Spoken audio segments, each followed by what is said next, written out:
Hayi lo udlala ukubheda lo. Uzama abalandeli ngegama lami ko-TikTok. Yebo, manje bengithi ngizabuka umqondisi wakhe. Manje uyahlanya nje lo. Uhlanya Nkosi yami. Angilazi ukuthi hlanya la kuphi. Uyangijwayela lo udake efuna ukuzovuka ngami usifuna kanini. Hawu, udlala sezoba siya nomsanga nini into engayisho kukho uma vule kuphuphile. Kwangibona ukuthi wakudlala lapha sezoba siya singami. Ngathi ngokuthi uphuphile vele umlekele ngamajasi ngathi condom.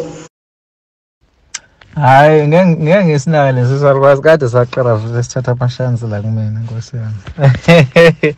Hayi kade saqala futhi ngesalunganga ngeke ngisiphendule. Angikaze ngaphendula umuntu. Wengenze ukuthi ngethemba ukuthi niyaphila kuzonke indawo la kuzofika khona le video igama lami ngumsizi aka Nkosi admin. Mabo uqala ngela kule channel qinisekisa ukuthi uqinisekisa subscribe uzowathola zonke izinto engiyipostayo kuyona ke le channel.